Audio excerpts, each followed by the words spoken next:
So this is someone called M star, M asterisk, masterisk, M asterisk. This person is called M asterisk birkholz. And this is called Sex at Birth. Sex at Birth, exploring AFAB, amab, TME, TMA, and how we use sex categories in society. So yeah, I don't know, I'm fascinated. Let's go. Bit of a personal question, I know, but I've been wondering, are you AFAB or amab?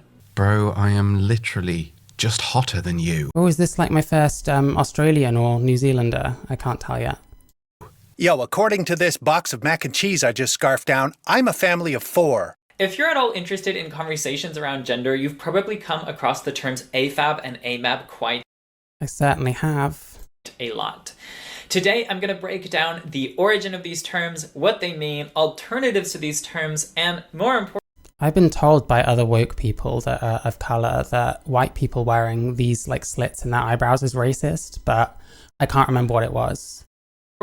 whether these terms contribute something positive or negative or both to our existing understanding of gender and sex.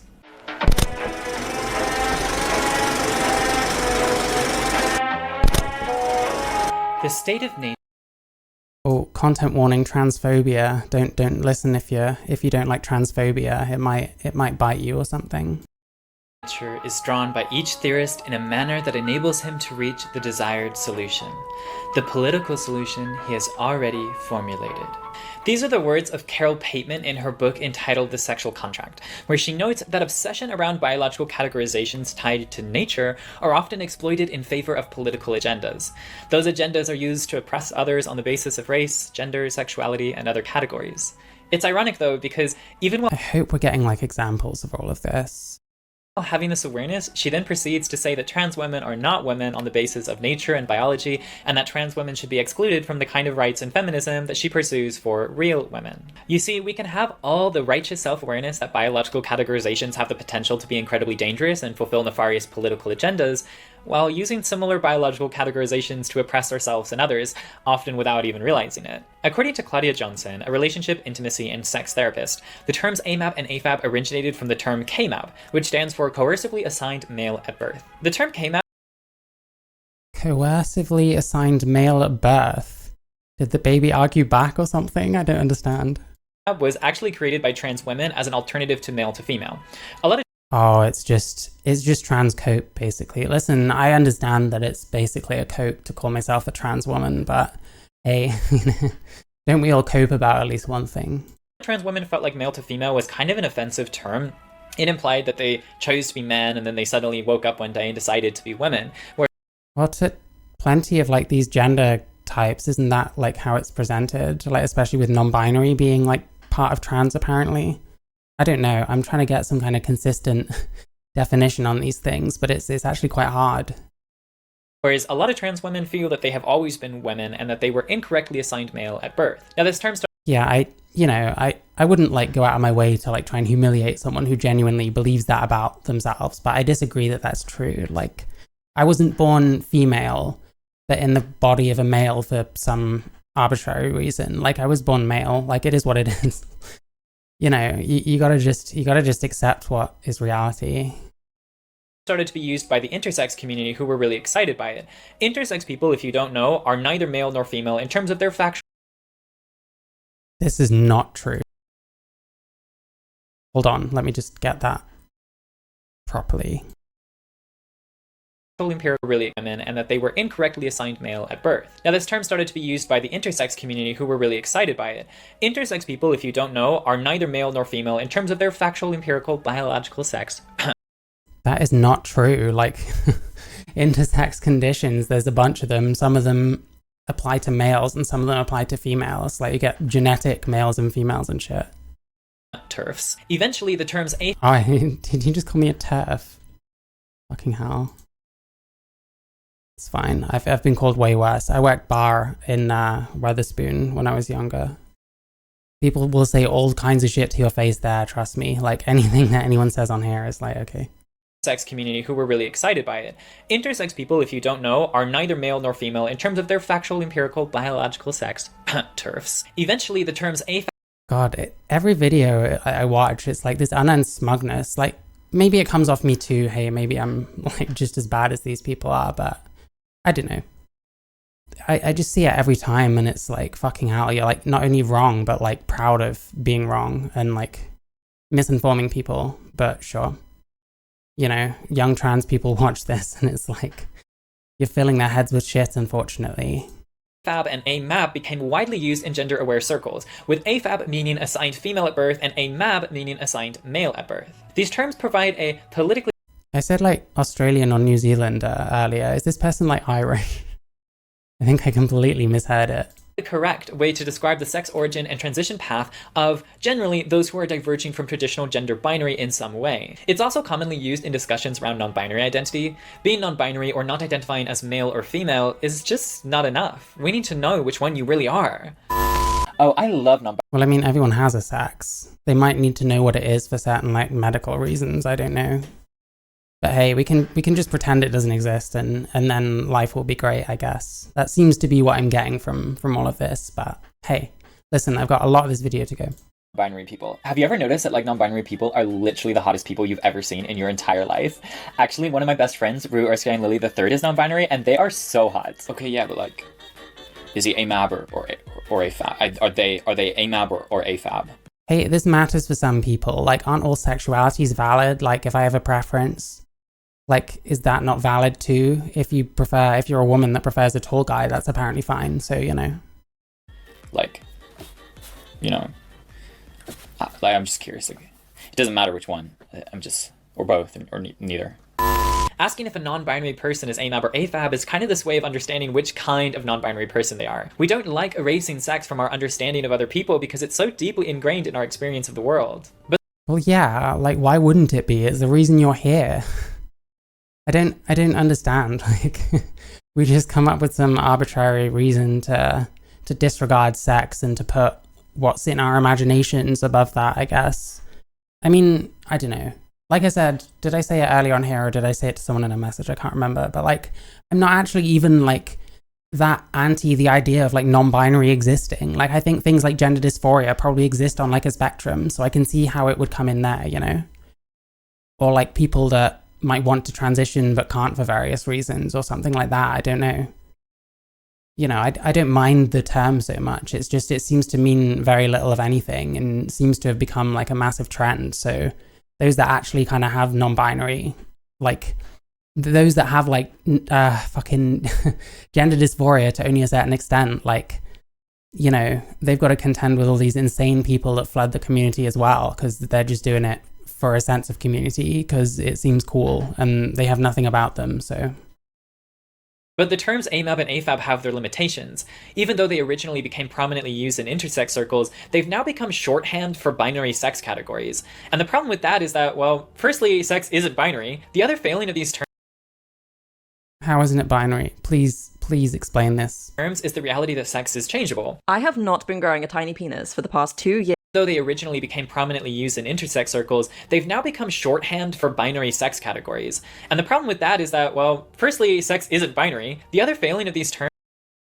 Oh, so that's just it. Just sex isn't binary. Okay, great. We're literally like lying to people. That's nice.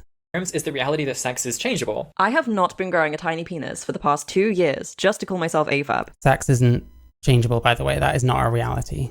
This video isn't here to debate that particular point. If you're not with me on that one, I encourage you to watch my video entitled Sex Critical, where I debunk common positions that sex is a binary, unchangeable entity. But we're definitely going to have to come back for this. Anyway, if my sex started as male, but has changed to female or something in between...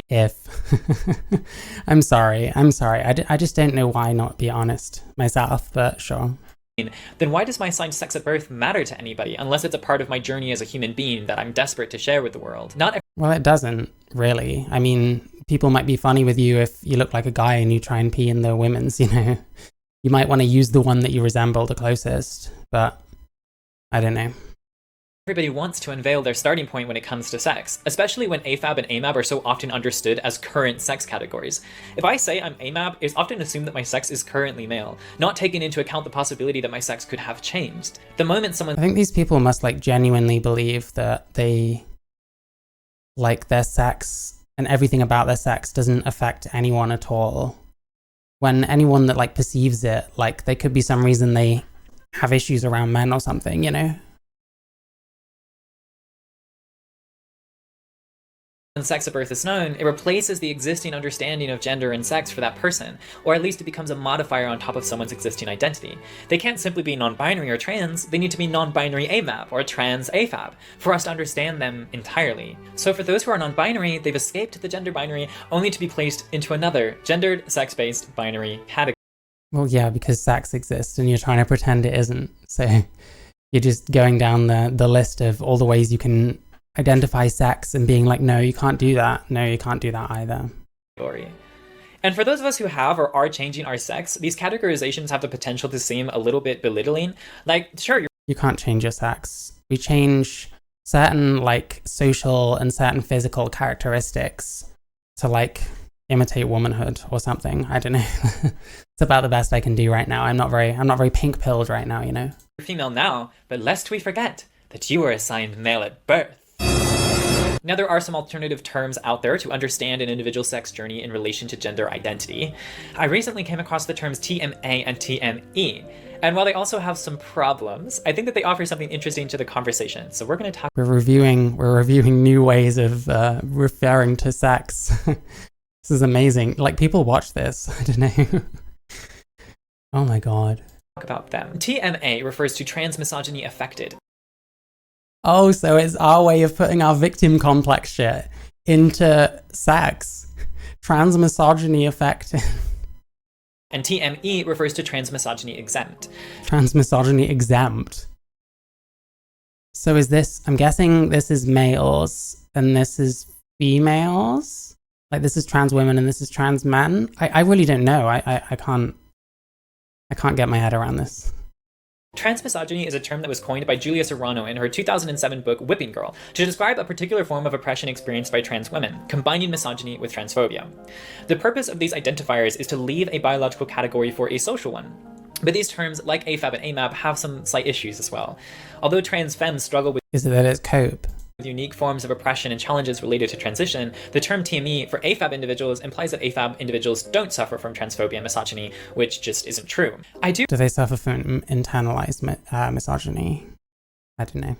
I really like that TME and TMA part ways with biological nature-based language to instead describe cultural and social experiences, but I don't think that they're a perfect solution for the terms AMAB or AFAB either.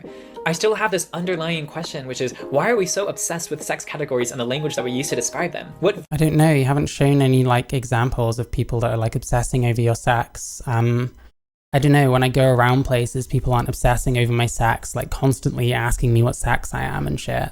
I don't really know who you're talking about, so...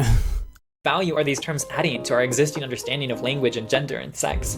And I think that these are complex questions, which frankly, I don't entirely have the answer to, but since this is the Quinn birkholz YouTube channel, we are sure as heck gonna try to answer them anyway.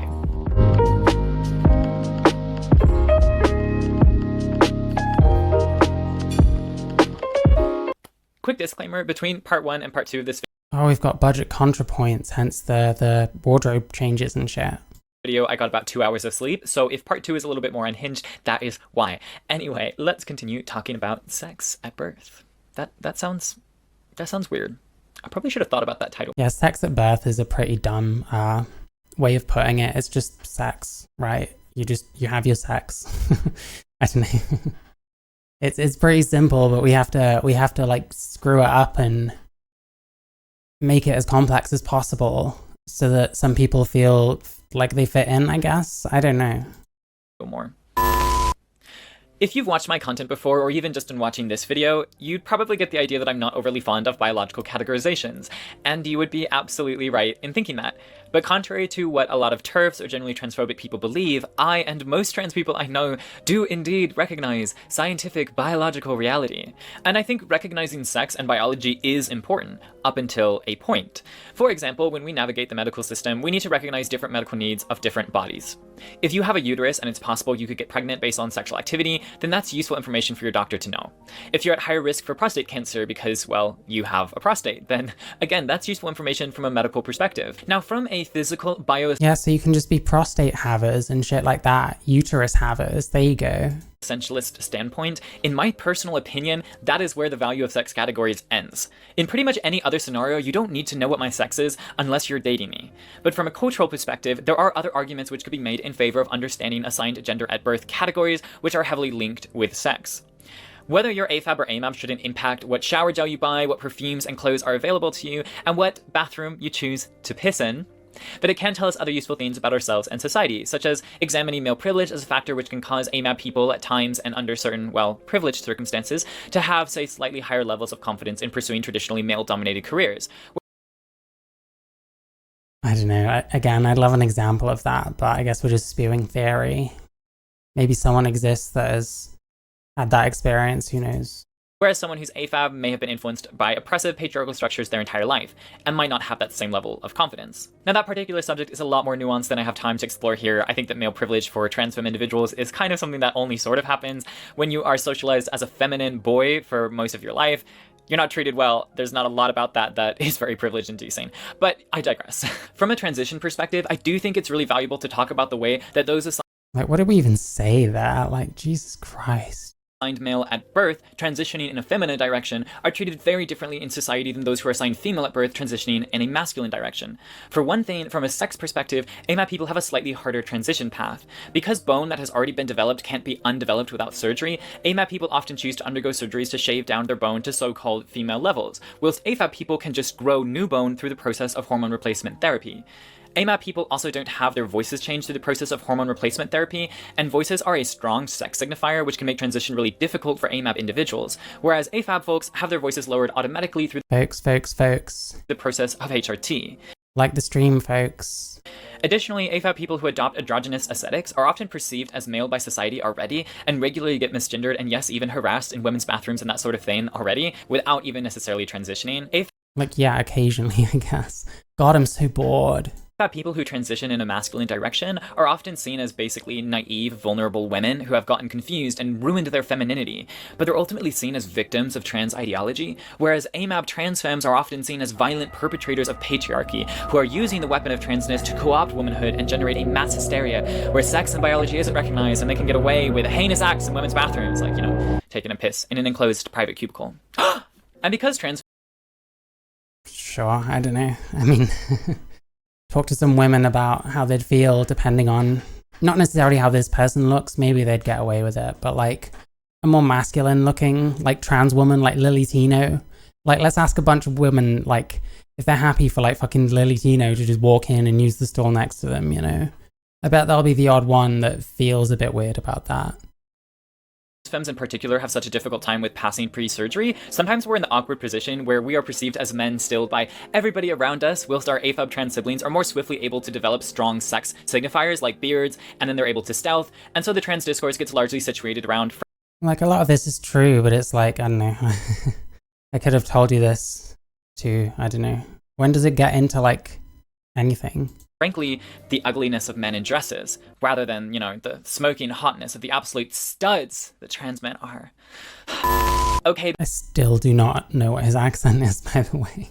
But seriously, not to get all incel on you, but I genuinely do think ugliness is relevant to the conversation here. Masculine features in feminine people, while it can be fetishized, are generally seen by most of society as a very ugly thing. And trans femmes who are already dealing with the pain of societal ostracization, economic costs associated with surgery, so femmes who are already dealing with the pain of societal ostracization, economic costs associated... Oh, societal ostracization. I mean, it happens, like... Shit, you know, I'm not going to say it doesn't happen, but... I don't know. What are we doing about it, sitting here talking about literally nothing? What am I doing for it? Well, I'm not fucking virtue signaling about it, I guess. ...associated with surgery, That's very it's very capitalist, but okay. Support me on Patreon, please. And difficulty passing. Oh, please. I'm okay. Might also be dealing with the difficult position of being treated as ugly by society, which, believe it or not, originates a lot of trans femme related hate.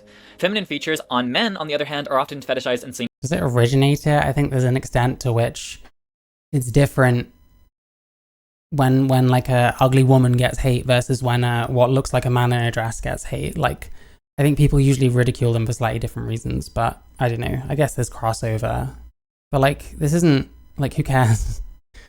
This is the kind of thing that I hear about. I hear this kind of information and I'm like, oh, that's interesting, I guess. And it's like, next I'm going to go take a piss and continue about with my day and probably forget I ever heard what this person said. But hey.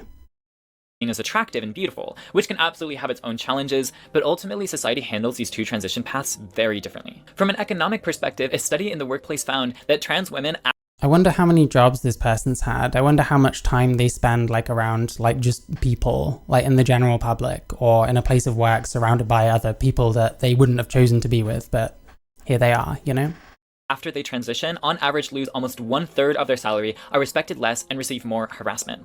And at the same time, trans men, after they transition, experience salary raises and greater authority in the workplace. Additionally, over half of all anti-LGBTQIA+ homicides are perpetuated against transgender women, which is kind of insane. That's why Julia Serrano chose to coin the term trans misogyny, because what trans femmes experience isn't just transphobia, it's Also, another person that hasn't washed their hair. Please wash your hair, trans femme people, if that's the right term. Please, I'm begging you. I washed my hair today, so don't even think about giving me shit about mine, okay? Transphobia and misogyny intertwined into its own particularly horrible beast. And while terms like transmisogyny affected and transmisogyny exempt are dysfunctional because... So, like, we've got a new category for stuff. Like, when I hear this stuff, I'm just like, okay, like, who cares? This isn't that interesting. Can we talk about, like, something of any interest? But hey, I don't know, it's queer slop. I want to see how sex isn't a binary, so I'll come back to this person, I reckon, but I don't know. It's obviously not for me, this is for a different kind of person, but I don't know. Both AFAB and amab people experience transmisogyny, they do strike a point, which is that a lot of contemporary trans discourse is centered around amab people's bodies and experiences, and a lot of transphobia, especially the violent murderous kind, is, well, targeted at us as well. I just want to stress that this isn't the Trauma Olympics. I'm not saying like, ooh, look at us trans- Yeah, us. Yeah, I don't know. We don't have to like, oh, I'm in with the people that are getting murdered. Like, where do you live and like, what kind of life do you live? You know? Like, I'm a white trans woman in the UK, in a city. Like, I'm okay, I'm fine. I didn't get any shit. I'm in like a multicultural area as well, but I don't know. I feel like if I talk about my feelings on that, I'll probably get some shit for it, because I really don't get any trouble where I am, so. But I don't know, maybe this person is like homeless and this is whoever's attic they woke up in or whatever.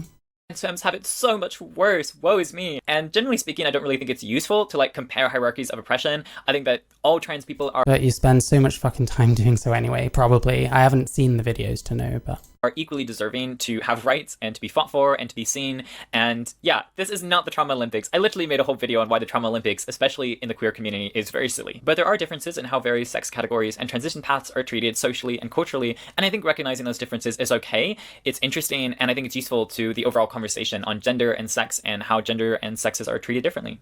But since I have focused a lot on the struggles of trans femme individuals, I do want to briefly bring up drag. Drag is a space where AFAB people are almost always treated worse. Drag is currently very much a cis male dominated art form, and AFAB performers often really struggle to get the same amount of recognition and monetary compensation and just bookings and basically exposure and everything that... I mean, to an extent, like, I'm not saying what this person is saying is not like true. It probably is. But like, to an extent, would you not expect that in an art form where it's traditionally been men impersonating women, that women might struggle to do as well because ultimately they're just a woman impersonating a woman? I know it's a bit more like, there's a lot more to it now because like we're all queer and shit, so now we're not, you know, we're not impersonating women anymore, it's whatever the fuck it is, but I don't know, it's kind of, what do you expect to a certain extent, I guess? Their cis male peers get a lot more easily when it comes to the drag art form. For AFAB drag performers specifically, I often find that they are described as AFAB, like, ooh, look at this AFAB drag queen. But you would never see a drag queen described as AMAB. Oh, come check out this AMAB drag performer. Like, Well, yeah, because that's the norm. I guess people usually these like, what was it, a news article or something? Hang on. No, a tweet or whatever. Like usually people will like highlight when it's someone that isn't the norm. So like you don't say it's an AFAB. Like would they think that that's a man? Does she want people to think she's a man? You know, I don't see the point in this. AFAB drag queen, but you would never see a drag queen described as amab. Oh, come check out this amab drag performer. Like that just wouldn't happen. Ultimately, I don't think that your sex is But like, does it? I don't know. I just want to know why any of this matters, quite honestly. Like, okay, but who cares? That's my kind of feeling on a lot of this stuff. relevant to whether or not you are a good performer. Anyway, I want to bring all of this back to the current politically correct realm of AFAB and AMAB usage. I know myself and a lot of other trans folks know the classic moment where you look at an event and it's labeled as for women and non-binary folks. And there's no real admission here, but there's a heavily... Yeah, so like just men show up in the... I can't remember what event it was that I saw that like it was for women and non-binary folks. But like, yeah, it was just a bunch of dudes just showed up like, oh, I'm non-binary. Yeah, can I come in? I'm also non-binary. I'm autism gender. Whatever it was. What are you doing? Let's keep going. implication that these events are just for women and people that ultimately everyone just sees as women anyway. AFAB people we view as women light. God, does this person not have like more pressing things in their life? Like, basically, this is for AFAB people and AFAB people only. Oh no, imagine that. Like, is there not a reason why they might want to have some spaces to themselves? Like, I don't know. But this person's not going to be able to empathize with that because they were raised male. They're a male person that is changing gender or whatever. La la la la la. Here we go again. Having these sex-based categories strips away the complexity of socio-cultural life development. Maybe there's an event for feminine individuals who want to celebrate their femininity and challenge toxic masculinity, but within that group could include plenty of cis people, non-binary people, women, gay men, bisexual men, straight people. Back when I once identified as a cis man, I often felt I related much more to feminine people talking about feminine experiences. Do you think he consciously identified as a cis man? I'm still trying to get my head around how the gender identity works for like cis people, if you know what I mean. I don't know. Especially women. And in retrospect, there were maybe some tells that I was missing there. But at the same time, I know cis folks who would strongly relate to that yet aren't trans. And just to be very, very clear, because I know I'm going to get folks saying that having specific spaces for specific groups for folks, solidarity, support. I hate the word folks. It was, what was that panel I watched, like podcast or something, the Queer Collective or something. I need to watch more of them because they keep getting like shared around on Twitter and like roasted and stuff. And it's like genuinely unhinged, like the shit that they're saying, so. All that is really important, and I don't disagree with that at all. I even understand the desire for sex-exclusive spaces as long as they're also trans-inclusive and not just AFAB, AMAB-based. Wait, so how do you like define gender and sex then? Like, if it's a sex-based space, then it can't be trans-inclusive. That's a paradox, no? Like, you can't have both of those things at the same time, because my sex is male. But to be trans-inclusive would be to allow me into that space, you know? I just think in general, in the politically correct, liberal, capitalist world, we've taken a lot of silly, oppressive, sex-based ideas, switched the wording around, and then carried on, without examining how hyper-analyzed and policed sex... What does that have to do with, like, liberals or capitalism? Like, what the fuck are they talking about? ...categories can be really harmful and dysfunctional in how we navigate the human experience.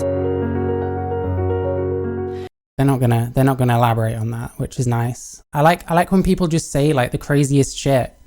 And like make sure to get the bit about capitalism in and the bit about cis people in and the bit about men and white people and shit like that in. And then just never explain any of it. It's just like, oh, this is just here to like help indoctrinate my fellow fuckheads, I guess. I think that this video is kind of more of a think piece than anything. Like, obviously I'm not overly fond of the terms AFAB and AMAB, and I think that society's a little bit too obsessed with sex categories, even in left-wing, super trans-inclusive spaces. But I do recognize their uses, and this shit's weird. Well, imagine that, like, in a society where despite gender being apparently literally wherever we want it to be, somehow people are generally just gravitating towards their own birth sex. Like, imagine that the vast majority of humanity being that way means that the vast majority of society is more geared up towards that thing. Like, how crazy, you know what I mean? and complicated, and I don't have some absolute wisdom or truth on the subject. I think what I want to just say is that, like, think about how you're using these terms, whether they're I'm glad you said it so that I didn't have to. Fuck me. really the right language to use, whether they even matter at all, and how we can potentially better account for human experience beyond these very biological categories. Alrighty, that's all. So we have to get beyond the biological categories for... I don't know what reason. There probably is one somewhere. For this one, folks. As always, if you Folks, Jesus Christ. Like, I don't know. Oh, they do have Patreon. Let me just have a look. Alright, every time I see a new person, it's like, I just want to know. 95 members. It doesn't say. Oof. That video is from like 2022, so I think they look slightly different these days.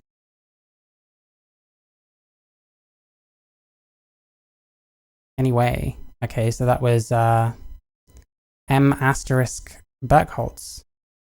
Almost 20k subscribers. Good on them, they're almost there. No, don't play more, Jesus Christ. But yeah, that's that. They look better than me, so I guess they win whatever happens.